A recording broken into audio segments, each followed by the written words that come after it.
الحمد للہ وکفا وسلام علی عبادہ الذین اصطفی اما بعد اعوذ باللہ من الشیطان الرجیم بسم اللہ الرحمن الرحیم افمن کان میتا فاحییناہ وجعلنا له نور یمشی بہ فی الناس سبحان ربک رب العزت عما یصفون وسلام علی المرسلین والحمد للہ رب العالمین اللہم صل علی سیدنا محمد وعلی آل سیدنا محمد وبارک وسلم اللہم صل علی سیدنا محمد وعلی آل سیدنا محمد وبارک وسلم اللہم صل علی سیدنا محمد وعلی آل سیدنا محمد وبارک وسلم۔ اللہ رب العزت نے اس کائنات کو دو طریقے سے پیدا فرمایا ہے۔ ایک کائنات کا وہ حصہ جس کو اللہ رب العزت نے کن سے پیدا فرمایا، امر سے پیدا فرمایا۔ انما امرہ اذا اراد شیئا ان یقول له کن فیکون۔ چنانچہ کچھ حصہ کائنات کا کن سے پیدا ہوا، مثال کے طور پر عرش، کرسی، لوح، قلم، جنت، جہنم، فرشتے، انسانوں کی روحیں، یہ سب چیزیں کن سے پیدا ہوئی ہیں۔ اس پوری چیزوں کے جہان کو عالم امر کہتے ہیں۔ اللہ تعالیٰ کی عظمتوں کا اندازہ لگائیے کہ ایک چیز کا وجود نہیں، نقشہ نہیں، میٹیریل نہیں، وہ پروردگار عالم کن فرما دیتا ہے اور وہ چیز اسی وقت وجود میں آ جاتی ہے۔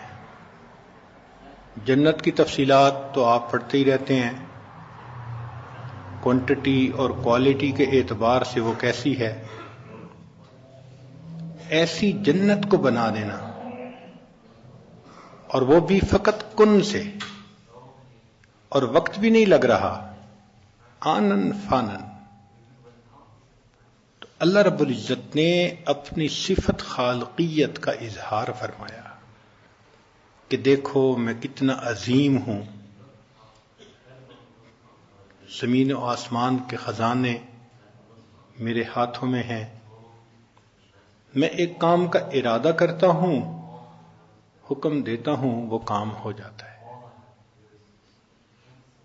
تو ان تمام چیزوں کو عالم امر سے کہا جاتا ہے۔ جنت کے بارے میں فرمایا ما لا عین رأت ولا اذن سمعت ولا خطر علی قلب بشر، کہ ایسی جنت ہے اس کی خوبصورتی کی حقیقت کے بارے میں کسی کان نے کبھی کچھ سنا نہیں، کسی آنکھ نے دیکھا نہیں، بلکہ کسی دل کے اوپر اس کا خیال بھی نہیں گزرا، اتنی خوبصورت وہ ہے، بیونڈ امیجنیشن۔ کوئی انسان جنت کی خوبصورتی کے بارے میں دنیا میں رہتے ہوئے سوچ بھی نہیں سکتا وہ کیسی جنت ہوگی۔ اور اس جنت کو رب کریم نے کن سے پیدا کر دیا۔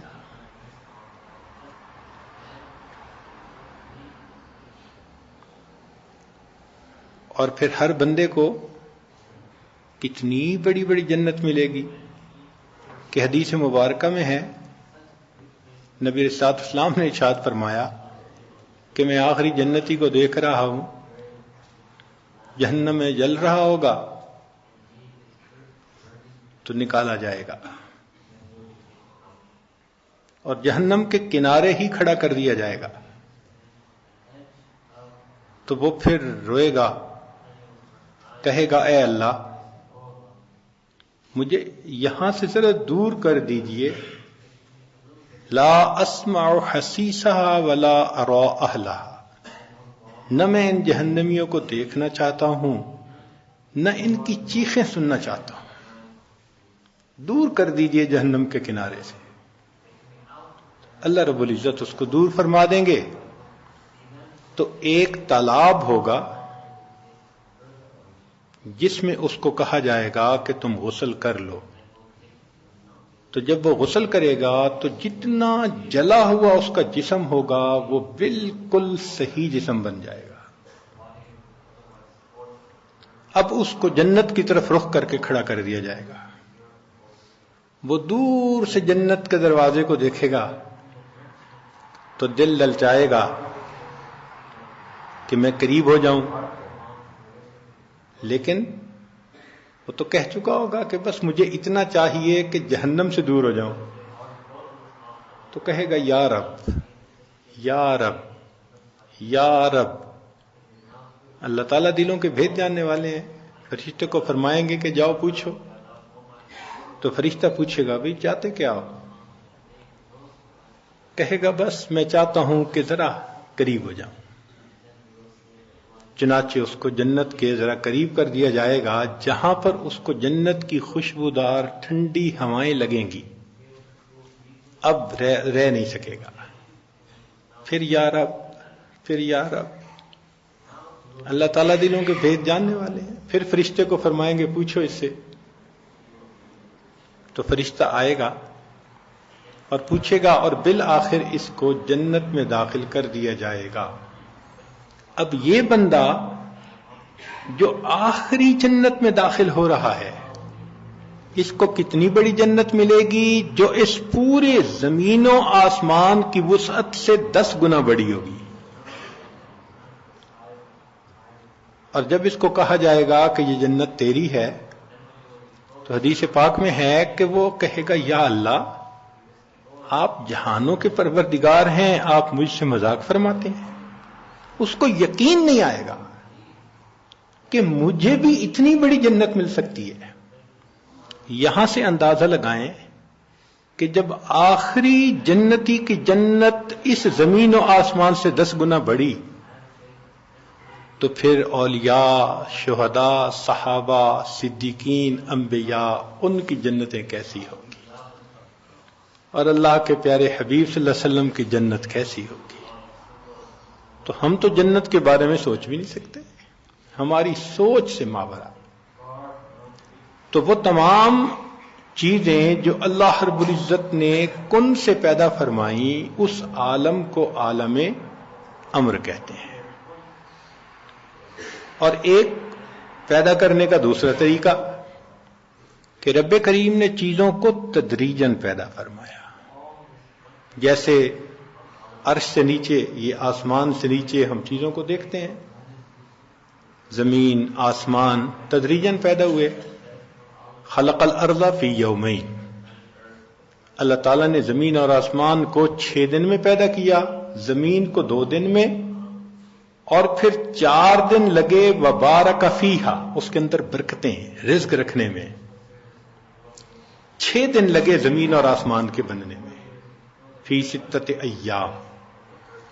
اب دن کا پیمانہ وہ اللہ تعالیٰ کے ہاں اور ہے، لیکن تدریجاً بنے۔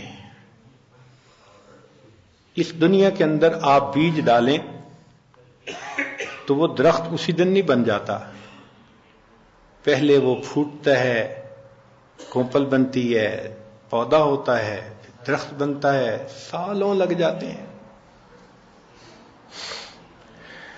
جانور کا بچہ، انسان کا بچہ اپنے پیدا ہونے میں وقت چاہتا ہے، چنانچہ امید لگتی ہے جب، تو اس کے 10ویں مہینے جا کر پھر بچے کی پیدائش ہوا کرتی ہے، اور وہ بچہ بھی ایسا کہ نہ بیٹھ سکتا ہے، نہ کھڑا ہو سکتا ہے، نہ کچھ کھا سکتا ہے، نہ بول سکتا ہے، نہ بات کو سمجھ سکتا ہے۔ اس کے اپنی تمام صفات کے جوبن پر آنے میں پھر 35-40 سال لگتے ہیں. تو جس عالم کو رب کریم نے تدریجاً گریجولی پیدا کیا اس کو عالم خلق کہتے ہیں.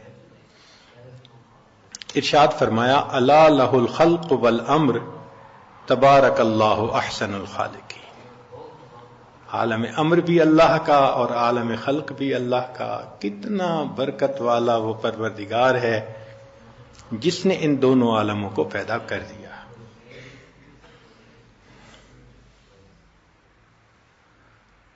اب انسان کو اگر آپ دیکھیں تو انسان ان دو عالموں کا مجموعہ ہے.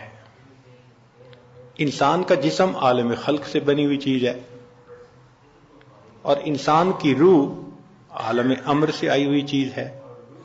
یسألونک عن الروح قل الروح من امر ربی. تو انسان دونوں عالموں کا مجموعہ، عالم خلق اور عالم امر، لیکن دونوں کی خوراک الگ الگ ہے. اللہ تعالیٰ نے یہ قاعدہ بنا دیا کہ جہاں سے جو چیز بنی اس کی خوراک وہیں سے. مثال کے طور پہ انسان مٹی سے بنا، اس کی ساری ضروریات اللہ نے مٹی میں رکھ دی. پانی زمین سے نکلتا ہے، گندم کی فصل زمین سے، چاول کی فصل زمین سے، مکئی کی فصل زمین سے، پھل سبزیاں سب زمین سے. جو چیز بھی انسان کی ضرورت ہے، لباس کی فصل زمین سے، مکان بناتا ہے تو اس کے لیے تمام معدنیات زمین سے، ماربل زمین سے، لوہا زمین سے، ہر چیز اللہ نے زمین سے نکال دی. آپ غور کریں گے کہ جو انسان کے بدن کی ضرورت ہے اللہ نے اس کو زمین میں رکھ دیا ہے.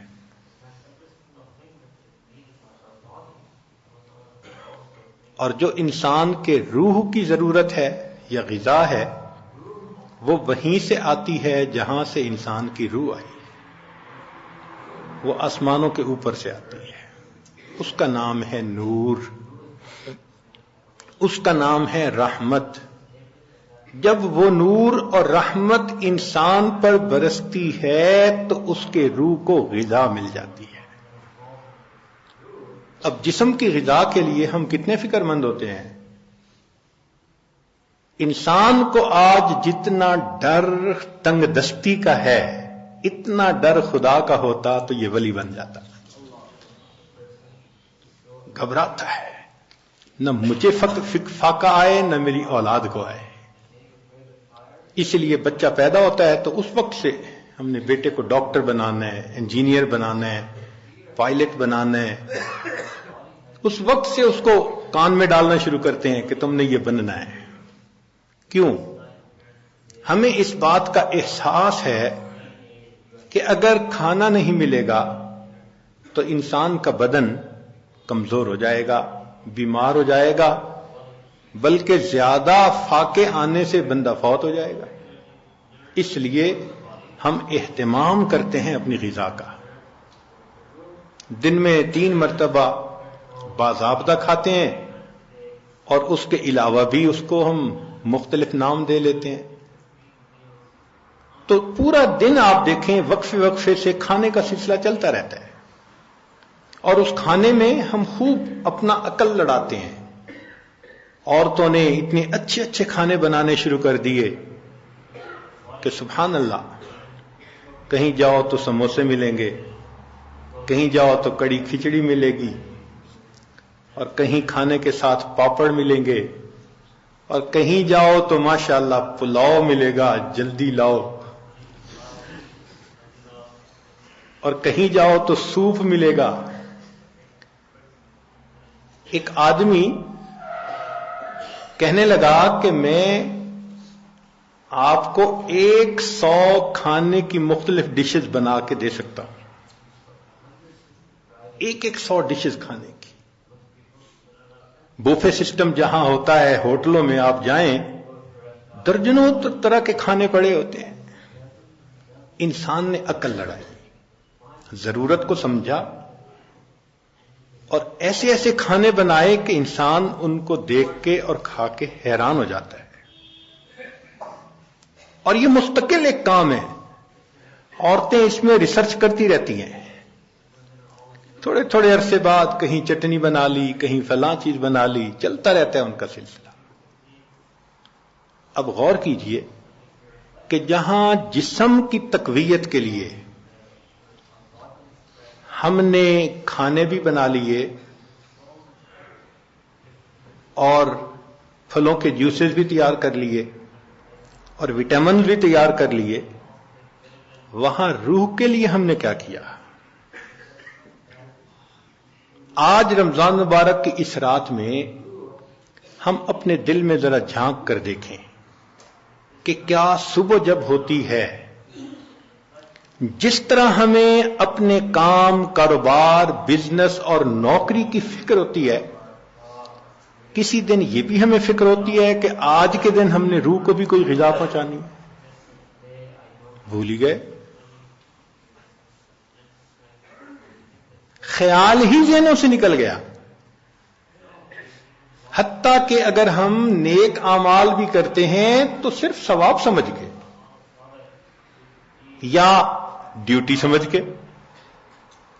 یہ احساس دل میں ہونا کہ شریعت کے ان اعمال پر عمل کرنے سے میرے روح کو غذا ملے گی, یہ کنسپٹ نکلتا چلا جا رہا ہے. خود سوچئے, شاید ہی کسی دن ہمیں خیال آتا ہو کہ آج میں نے اپنی روح کو بھی غذا پہنچانی ہے. نہیں, بدن کے تذکرے ہیں, اسی پر محنت ہے. ڈھونڈنے والا ستاروں کی گزرگاہوں کا اپنے افکار کی دنیا میں سفر کر نہ سکا. جس نے سورج کی شعاؤں کو گرفتار کیا, زندگی کی شب تاریک سحر کر نہ سکا. ساری دنیا کو کمکموں سے روشن کرنے والا انسان اپنے من میں اندھیرا لیے پھرتے. تو پورا دن گزر جاتا ہے, خیال ہی ذہن میں نہیں آتا کہ ہماری روح کو بھی غذا چاہیے. جسم کی غذا اور ہے اور روح کی غذا اور ہے. دونوں کے آنے کے مخرج بھی اور ہیں, مخزن ہی اور ہے. یہ زمین سے آتی ہے, وہ آسمان سے آتی ہے. تو اگر ہمیں دھیان ہی نہیں تو روح کو غذا کیسے ملے گی؟ اگر کسی بندے کو 1 مہینہ 2 مہینہ کھانا نہ دیا جائے تو اس کے جسم کی کیا حالت ہوگی؟ اس کے جسم کی کیا حالت ہوگی؟ کھڑا بھی نہیں ہو سکے گا, گر جائے گا, اتنا کمزور ہو جائے گا. یہ جو لوگ بھوک ہڑتال کرتے ہیں دوسرے چوتھے دن لیٹے پڑے ہوتے ہیں. تو اگر جسم کو کھانا نہ ملے تو بندہ دوسرے چوتھے دن لیٹ جاتا ہے, تو ہم نے تو مہینوں نہیں سالوں روح کو غذا نہ پہنچائی. ہاں, از خود کسی محفل میں کسی عمل پر اللہ کی رحمت آ جائے تو آ جائے, ہماری نیت تو نہیں نہ ہوتی. بات تو یہ ہے نا کہ ہماری نیت ہوتی ہے یا نہیں ہوتی. ہمیں احساس ہی نہیں کہ ہمیں روح کو بھی غذا پہنچانی ہے.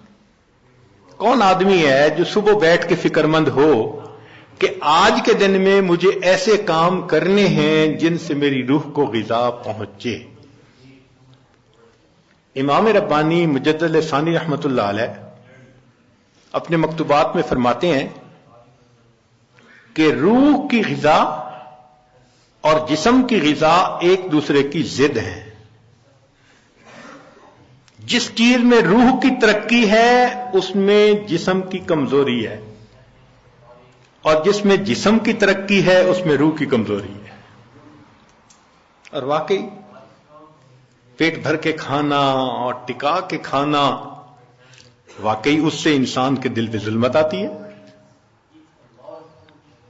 اسی یہ بسیار خور بندہ, اس کے دل پہ ظلمت آتی ہے.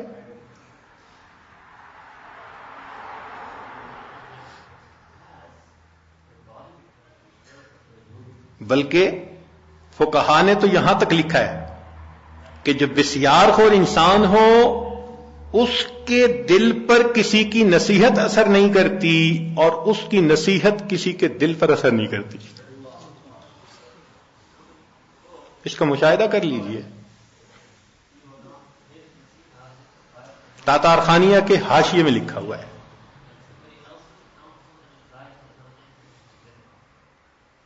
تو جس میں جسم کی ترقی اس میں روح کمزور ہو رہی ہے، اور جس میں روح کی ترقی اس میں جسم کمزور. مثال کے طور پہ آپ رات کو تہجد کے لیے جاگتے ہیں، آنکھیں نیند کو ترستی ہیں، تو روح کے تو مزے لیکن جسم کمزور، جسم کمی محسوس کرتا ہے. تو یہ دونوں ایک دوسرے کی ضد ہیں. اس لیے شریعت نے کہا کہ تم کھانا کھاؤ تو اتنا نہ کھاؤ کہ ڈکار آنے لگے، اس کو ناپسند کیا. فرمایا کہ سب برتنوں میں سے اللہ کو سب سے برا برتن پیٹ کا بھرا ہوا. حدیث پاک، جو دنیا میں اکثر پیٹ بھرا رہے گا وہ آخرت میں اکثر پیٹ خالی رہے گا. سمجھایا گیا کہ دیکھو اس دنیا میں فقط پیٹ بھرنا مقصد نہیں ہے، وہ تو جانور ہوتے ہیں، ان کا ایک مقصد ہوتا ہے پیٹ بھر کے کھانا کھانا اور اپنی شہوت کو پورا کرنا. یہ تو جانور کی زندگی ہے. سمجھایا گیا کہ دیکھو تم اگر کھانا کھاؤ تو کچھ جگہ اللہ کی یاد کے لیے خالی رکھو.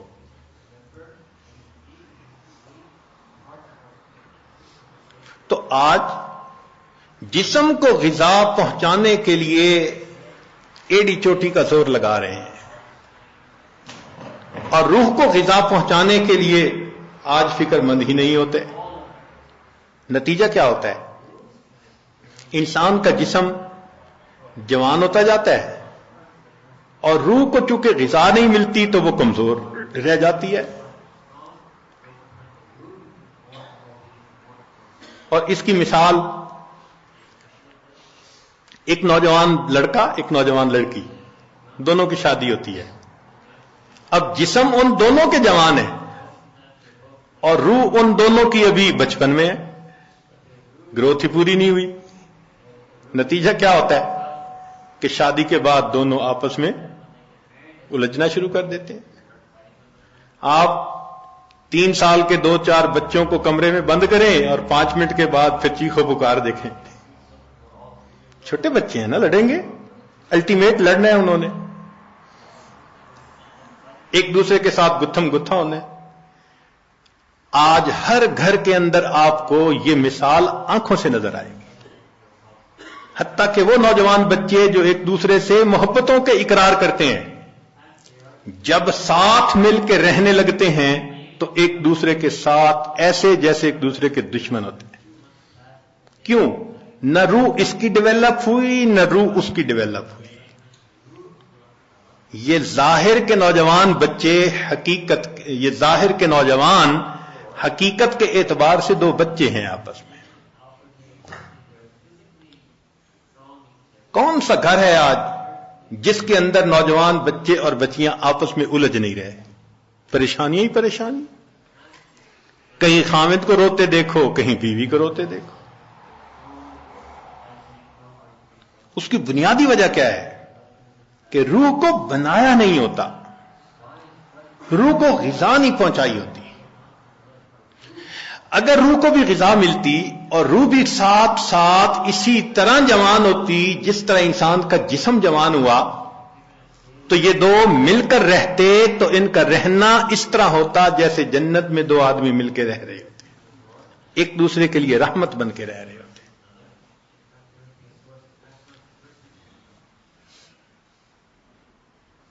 ہم اپنی روح کو غذا کیسے پہنچائیں؟ تو یہ مسئلہ ہے نا، ایک ضرورت ہے نا ہماری. آج کی اس محفل میں وہ چند نکتے سمجھانے ہیں کہ جن سے روح کو غذا ملتی ہے، تاکہ ہم اس کو یاد رکھیں اور کوشش کریں ان اعمال کو زیادہ کرنے کی، روزانہ کرنے کی، تاکہ جسم کے ساتھ روح کو بھی غذا ملتی رہے۔ تو روح کی غذا اوپر سے آنے والے انوار و تجلیات ہیں۔ چنانچہ سب سے پہلی چیز جس کی وجہ سے انسان کی روح کو غذا ملتی ہے، قرآن عظیم الشان، قرآن مجید کا پڑھنا، قرآن مجید کا سننا، یہ انسان کی روح کو غذا پہنچاتا ہے۔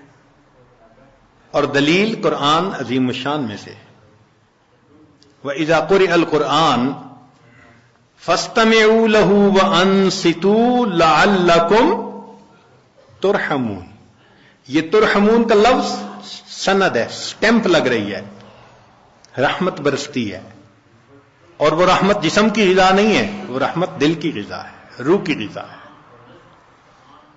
جس قرآن مجید کو سننے سے رحمت برستی ہے، اس کو پڑھنے سے کتنی رحمت برستی ہوگی۔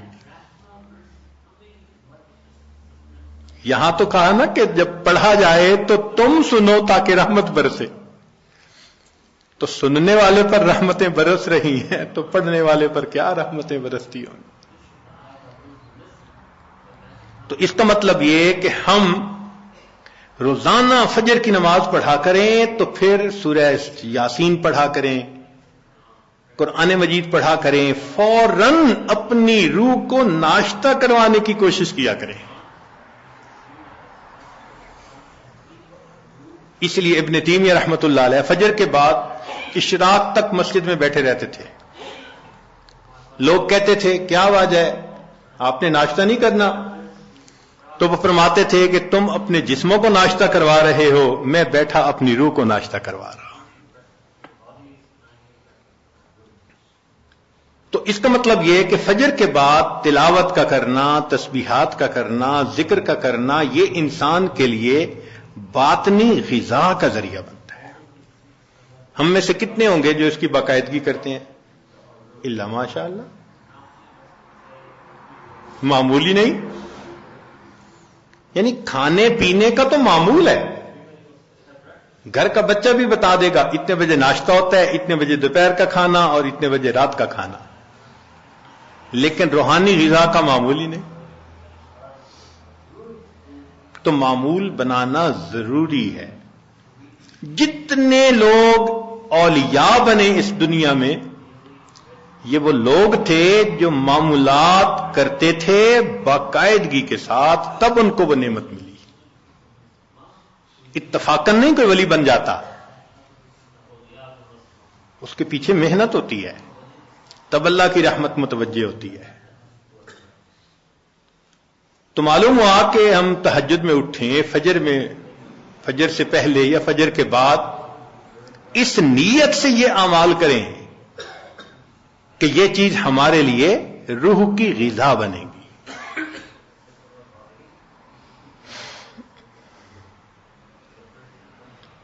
ہمارے اکابر جب دن کے کام کاج سے فارغ ہوتے تھے تو مصلی پہ آ جاتے تھے،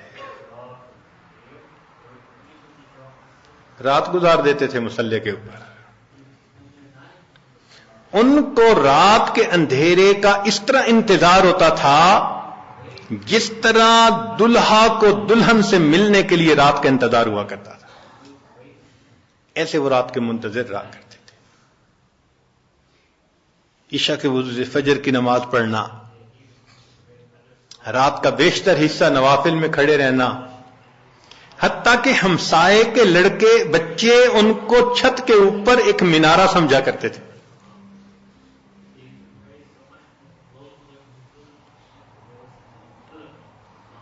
تو اتنا تو وہ اللہ کی یاد کیا کرتے تھے نا، قرآن پڑھا کرتے تھے۔ اور ہمارے قریب کے زمانے کے بزرگوں کا معمول ایک منزل روزانہ کا۔ اس عاجز کے والد صاحب حافظ نہیں تھے، مگر پوری زندگی ایک منزل روزانہ پڑھنا ان کا معمول تھا۔ ہم نے بچپن سے لے کے اپنے بال سفید ہونے تک اپنے والد کو ہر جمعرات کو ختم قرآن کرتے دیکھا ہے. ہر جمعرات کو ان کا ختم ہوتا تھا. ناظرہ پڑھتے تھے تو معمول تھے ان کے. ہم بھی سوچیں اس کے اوپر کہ ہمارا بھی کوئی دن قرآن مجید کی تلاوت کے بغیر نہ گزرے. زیادہ نہیں کر سکتے تو چلو تھوڑا صحیح، مگر کریں تو صحیح نا. یہ تو نہیں کہ کئی کئی دن گزر جاتے ہیں قرآن مجید کئی گھروں میں کھولنے والا ایک بھی نہیں ہوتا. اخبار روز پڑھا جاتا ہے، ٹی وی روز دیکھا جاتا ہے، اور انٹرنیٹ کی مصیبت تو 24 گھنٹے کھلی رہتی ہے. اگر نہیں کھلتا اللہ کا قرآن تو اپنی روح کو غذا پہنچانے کے لیے ہمیں قرآن مجید کی تلاوت کا معمول روزانہ لازماً پورا کرنا چاہیے. بس یہ نیت کریں کہ ناشتہ چھوٹتا ہے تو چھوٹ جائے، قرآن مجید کا معمول نہ چھوٹے ہمارا، اس پابندی کے ساتھ. اچھا صبح نہیں پڑھ سکے تو شام پڑھ لیں. نبی علیہ الصلوۃ والسلام کی تو ماشاءاللہ سنت ہی یہی ہے. کچھ صورتیں ہیں جو صبح پڑھنا مسنون ہے، کچھ ظہر کے بعد، کچھ مغرب کے بعد، کچھ عشاء کے بعد سونے سے پہلے. حدیث پاک میں آتا ہے نبی علیہ السلام سونے سے پہلے سورہ ملک پڑھا کرتے تھے. یہ کیا چیز تھی؟ جیسے آپ کچھ دیر کے بعد نا کینڈی کھا رہے ہوتے ہیں، بسکٹ کھا رہے ہوتے ہیں، فلاں چیز کھا، یہ اسی طرح ہے کہ معمول ساتھ ساتھ چلتا رہتا ہے، روح کو غذا ملتی رہتی ہے.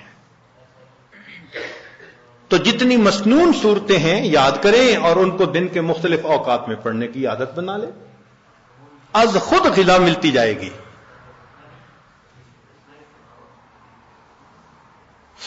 اور جو حافظ قرآن ہوں ان پر تو اللہ کی خاص رحمت، وہ اپنی منزل کے حساب سے پڑھیں. ہمارے اکابر تو ایک ایک آیت پڑھتے تھے، پوری رات گزار دیتے تھے. پہلے یہ بات ذرا عجیب لگتی تھی کہ ایک آیت پڑھتے پوری رات. پھر ایک چیز نکل آئی جس کا نام ہے چنگم. ہم نے بعض بچوں کو دیکھا کہ جتنی دیر بیٹھے ہیں منہ چل رہا ہے. پوچھا بھئی یہ کیا مسئلہ ہے؟ کہنے لگے جی بس یہ چنگم ہے، اس کو چبانے میں مزہ آتا ہے. بھئی اگر ایک ایک گھنٹہ ایک ہی چیز کو چبانے کا مزہ یہ پا رہے ہیں تو ہمارے اکابر بھی ایک ایک آیت کو بار بار پڑھ کر کندے مکرر کا مزہ لیا کرتے تھے. ان کو بھی مزہ آتا تھا. تو پہلی چیز جس سے ہم نے اپنی روح کو غذا پہنچانی ہے وہ کیا چیز ہے؟ قرآن مجید کی تلاوت کرنا. صرف ثواب کی نیت نہیں ہونی، ثواب تو ملے گا، یہ بھی نیت ہونی ہے کہ میں نے اس کو آداب کے ساتھ، توجہ کے ساتھ اس طرح پڑھنا ہے کہ اللہ کی رحمتیں برسیں اور میرے دل کی ظلمت کو دھو دیں.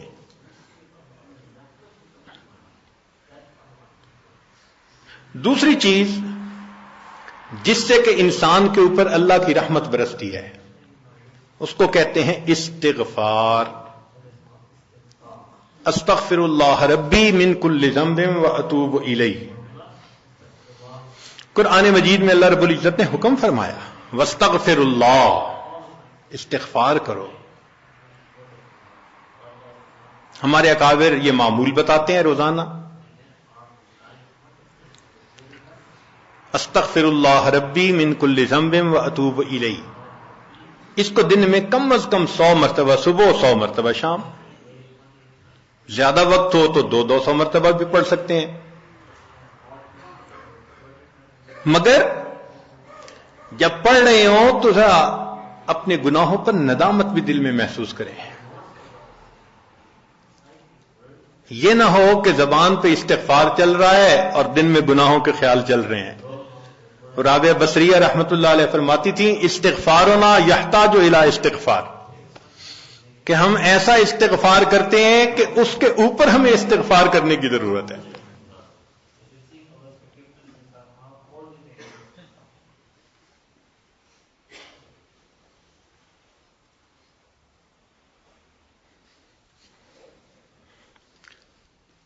صبح برکف توبہ برلب دل پر از لطف گناہ. ہاتھ میں تسبیح زبان پہ توبہ اور دل گناہ کی لذت میں پڑا ہوا ہے. معصیت را خن میں آیت بر استغفار ماں. میرے استغفار کے اوپر تو گناہ بھی کھڑا ہنس رہا ہے. تو ایسا استغفار نہ ہو. صحیح ندامت کے ساتھ ہم استغفار پڑھیں تو اللہ تعالی کی رحمت برسے گی. دلیل قرآن عظیم الشان. بات پکی. اللہ رب العزت ارشاد فرماتے ہیں لولا تستغفرون اللہ لعلکم ترحمون. قرآن کی آیت. اگر یہ استغفار کرتے تو کیا ہوتا؟ اللہ تعالیٰ رحمت برساتے. تو اس کا مطلب ہے یہ گارنٹیڈ بات ہے کہ استغفار کرنے سے اللہ تعالیٰ کی رحمت برستی ہے، انسان کے روح کو غذا ملتی ہے.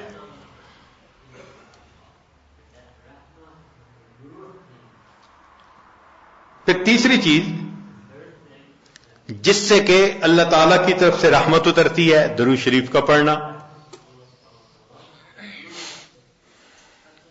حدیث مبارکہ میں آتا ہے جو شخص ایک دفعہ درود شریف پڑھتا ہے اللہ تعالیٰ 10 رحمتیں اتارتے ہیں.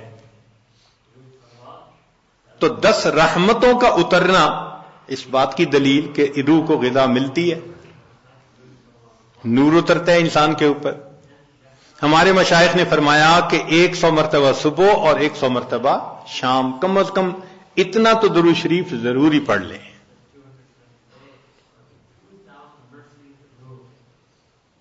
ایک صحابی رضی اللہ عنہ پوچھتے ہیں اللہ کے نبی صلی اللہ علیہ وسلم میں کتنا درود شریف پڑھوں؟ فرمایا زیادہ پڑھ، چوتھائی حصہ. زیادہ پڑھو گے تو فائدہ زیادہ. اللہ کے نبی صلی اللہ علیہ وسلم آدھا حصہ. بھائی زیادہ پڑھو گے تو زیادہ فائدہ. 3 حصے. فرمایا اور زیادہ تو 4 حصے. جب انہوں نے کہا کہ میں پورا وقت درود شریف پڑھنے میں لگا دوں گا، نبی اسلام نے فرمایا اذن یغفر لک ذنبک، تیرے گناہوں کو بخش دیا جائے گا اور تیرے غموں کو تیرے سر سے اتار دیا جائے گا. تو درود شریف کے پڑھنے سے اللہ تعالیٰ گناہوں کو معاف کرتے ہیں اور دھو دیتے ہیں. صدیق اکبر رضی اللہ عنہ فرمایا کرتے تھے کہ ٹھنڈا پانی آگ کو اتنا جلدی نہیں بجھاتا جتنا جلدی درود شریف کا پڑھنا انسان کے دلوں کی ظلمت کو مٹا دیتا ہے. سیدنا علی رضی اللہ عنہ فرمایا کرتے تھے کہ اگر اللہ تعالیٰ اور اس کے رسول صلی اللہ علیہ وسلم نے تسبیح، تکبیر، تحمید، تہلیل ان کے فضائل نہ بتائے ہوتے تو میں اپنا پورا وقت درود شریف کے پڑھنے میں گزار دیتا. تو ہم بھی درود شریف پڑھیں کم از کم 100 مرتبہ صبح اور 1 مرتبہ شام. اس سے کیا ہوگا کہ دل کو غذا پہنچ جائے گی. چوتھی چیز اللہ کا ذکر کرنا. ذکر لسانی یا ذکر قلبی جیسا بھی معمول ہو، ذکر کے کرنے سے اللہ تعالی کی رحمت اترتی ہے. اور حدیث پاک سے دلیل نزلت علیہم السکینہ، ان کو رحمت ڈھانپ لیتی ہے. ملائکہ آ جاتے ہیں ان کے اوپر. یہاں لوگ مل بیٹھتے ہیں مختلف جگہوں سے آئے ہوئے اللہ کو یاد کرنے کے لیے.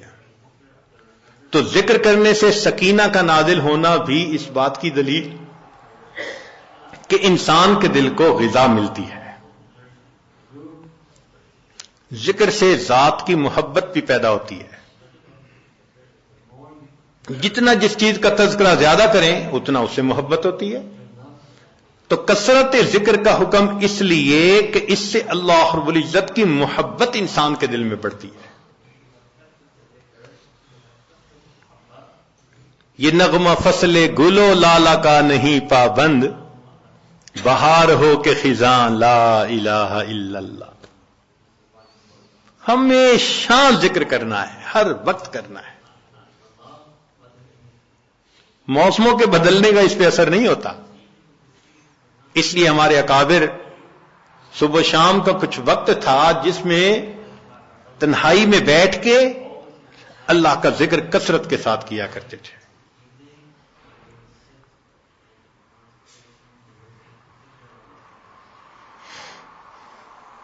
پھر پانچویں چیز جس سے کہ انسان کے اوپر رحمت اترتی ہے وہ ہے اتباع سنت. جتنا ہر عمل سنت کے مطابق ہوتا جائے گا اتنا اللہ کی رحمت ہم پہ برستی جائے گی.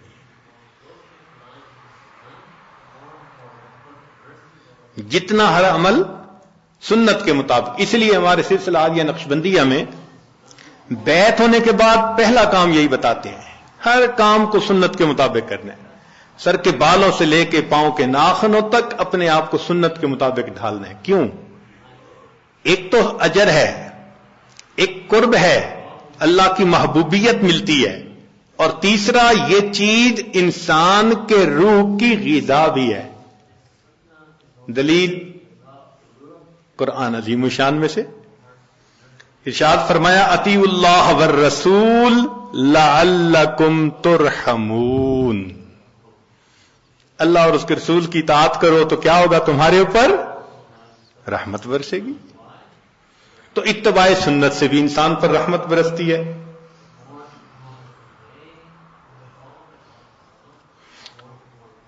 پھر چھٹی چیز اہل اللہ کی صحبت اختیار کرنا.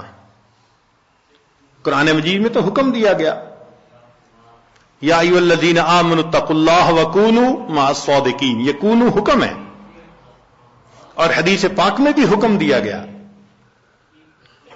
نبی علیہ السلام نے ارشاد فرمایا علیکم بمجالسۃ العلماء واستماع کلام الحکماء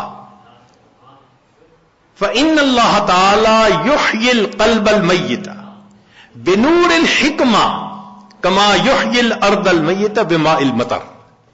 کہ جس طرح بارش کے اترنے سے اللہ مردہ زمین کو زندہ کر دیتے ہیں، اسی طرح اہل اللہ کی حکمت بھری باتوں سے اللہ دلوں کو زندہ فرما دیتے. تو دلوں کو غذا کا ملنا حدیث سے ثابت.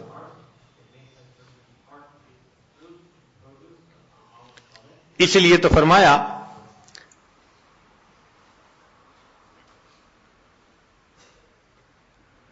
کہ انسان کہیں نہ کہیں اپنا تعلق جوڑے. مجدد ثانی رحمۃ اللہ فرماتے ہیں کہ ان مشائخ کی نظر شفا اور ان کا کلام کیمیا ہے. ان کا کلام کیمیا اور ان کی نظر شفا ہے. ہے وہی تیرے زمانے کا امام برحق، ہے وہی تیرے زمانے کا امام برحق جو تجھے حاضر و موجود سے بیزار کرے، دے کے احساس زیاں تیرا لہو گرما دے، فقر کی شان چڑھا کر تجھے تلوار کرے. تو یہ مشائخ کی صحبت میں اسی مرحوم رحمۃ اللہ فرماتے ہیں گر تو سنگے خارہ مرمر شوی چوب صاحب دل رسی گوہر شوی.